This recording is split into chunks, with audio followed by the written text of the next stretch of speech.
I'd like to take a minute to welcome you to the first edition of your Cape May Market Insider video newsletter. I decided to scrap the old version that I've been doing in order to give you a better video version, as I've also started doing a lot of video virtual tours, which you can see on my website.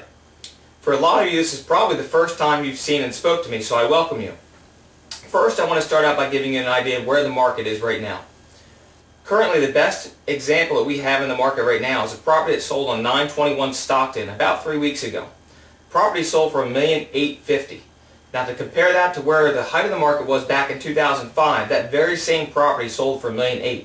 So a lot of people are asking me, where is the market right now? And to be honest, it's flat. Sales are slow, but the prices are stable, and that's one key thing to remember in the Cape May market. Also, I'd like to take a minute to get away from the buying and selling and go towards the renting from the renters and the landlord's perspective.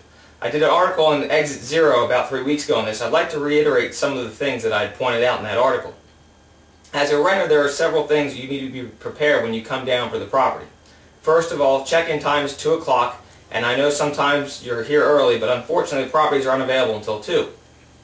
Also, unlike some properties you may have rented in Hilton Head or in the Florida Keys, our properties do require that you clean them before you leave. That means a full clean. Most of our owners are more than welcome to give out their cleaning service, and for a fee, you can pay them to clean the property. Also, some of the most common mistakes that some of our tenants make are very easily avoidable. First of all, when you arrive to the property, the thermostat should be set somewhere between 68 and 72. Turning it all the way down to 55 to try to get the property colder won't cool it any quicker, and more importantly, it will usually freeze up the coils on the air conditioning unit.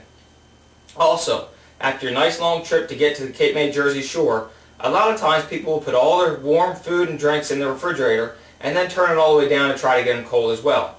Again, you wouldn't do this at home. It's not something you should do at a rental property. It will take a good hour or two for the fridge to catch up to temperature after you put all that food in there.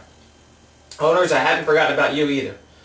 When you have a rental property, unfortunately during the summer season, for about 10 to 12 weeks, it takes a lot of wear and tear. The property is constantly lived in by different tenants from week to week, and sometimes the properties need to be updated. Most properties should be repainted at least every 2 to 3 years, and you should experience probably trying to replace some of the furniture every 3 to 5 years. If you get a couple notes from tenants year after year saying the bed in the bedroom should be replaced because it was hard to sleep on, it's probably time to break down and buy a new mattress. We try to make sure that the experience here is best for both the owners and the tenants.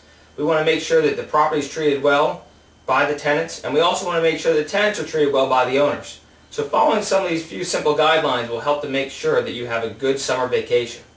As always, I've attached my market data for the last 2 months of May and June, and if you have any questions about any rentals or sales in Cape May, please feel free to give me a call.